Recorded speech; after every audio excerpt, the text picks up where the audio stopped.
You're listening to Cinerama on Phantom 105.2 with me, Gavin Burke. Film reviews. Now, taking up 11 years after the last instalment, Toy Story 3 sees Andy take off for college. A mix-up lead said the toy's been donated to a daycare centre headed up by Ned Beatty's friendly bear Lotso. Mr. Lotso, do toys here get played with every day? All day long, 5 days a week. But what happens when the kids grow up? Well, now I'll tell you. When the kids get old, new ones come in. When they get old, new ones replace them.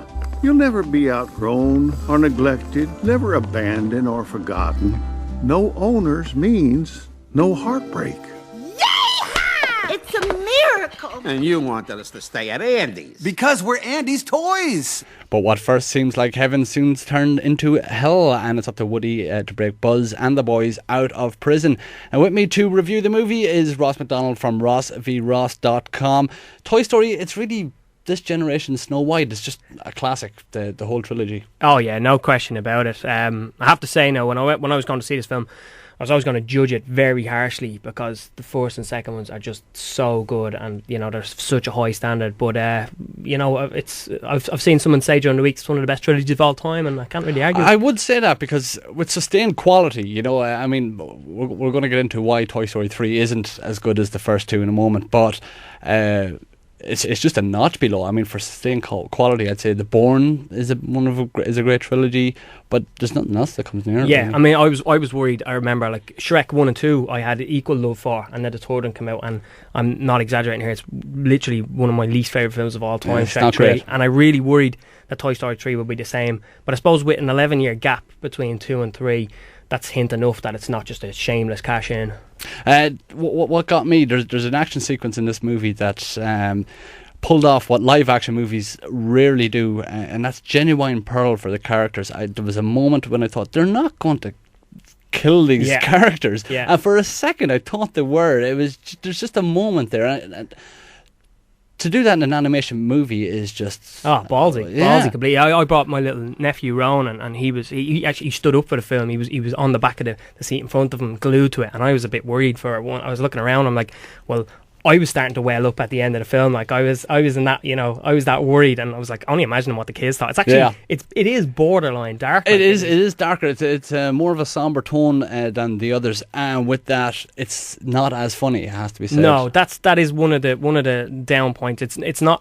I was hoping to be more sort of belly laughs like that you got out of the first two. Not as funny, but it's definitely more dramatic and there's more action in it. So, you know, you do get the balance, but not as hilarious as the first two, certainly. There's a sense of familiarity as well, I felt, on a couple of occasions. Here we go again, they've done this before. Lotso himself is basically Stinky Pete.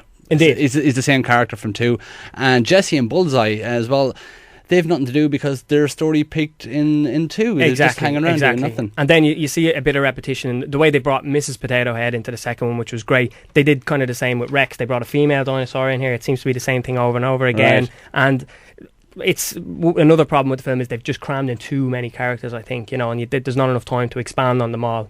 The 3D aspect, is it worth putting the extra tenner into the 3D? I think so. I mean, we had this conversation with one of the guys during the week. We were saying, you know, the 3D didn't blow me away, but I think good 3D is 3D that you don't actually notice. You know, it just looks lovely on the screen. You don't want things swinging at you and ducking and diving. I mean, but if you don't notice it, what's the point? It looks better, but you're not actually noticing it standing out on the screen. I do think that's good 3D, and it was very, very pleasing to the eye. Out of 5? Solid 4. Solid 4 out of 5 for Toy Story 3. Now, reboots are nothing new these days, but Predators still sits in the hearts of action fans. Produced by Rod Rodriguez, Predators is a hark back to the John McTiernan 1987 outing. A group of hard-ass soldiers are parachuted unconscious into an unknown jungle and are hunted by predators. Are you a Predator fan, Ross? Yeah, I like Predator. I even like Predator 2. This film, it pretty much does what it says on the tin. It's not entirely dissimilar from Arnie's version, to be honest. I mean, it's you can pretty much guess what's going to happen right from the start. You know, Yeah. you have your misfit group, your team. You know, they're all stereotypical. You know, your usual your yakuza samurai guy, your Mexican, you know, cartel enforcer, and yeah, they get picked off one by one until only certain ones remain. I'm sure I'm not spoiling it, and I'm sure you can guess it. But it's good. I thought it was kept again with sequelitis. I mean, they're looking around for something new, and all they found was that the Predators have different helmets. You know, Yeah. the fanboys must be in a dizzy. Different helmets. Yeah, exactly. I mean, there's the Predators we know, and now apparently there's bigger, badder Predators, but they're kind of the same. There's a couple of inches in it, and he's a couple of extra teeth, I think, but they're pretty much the same thing. Out of 5. I'd give it a 3. 3 out of 5 for Predators.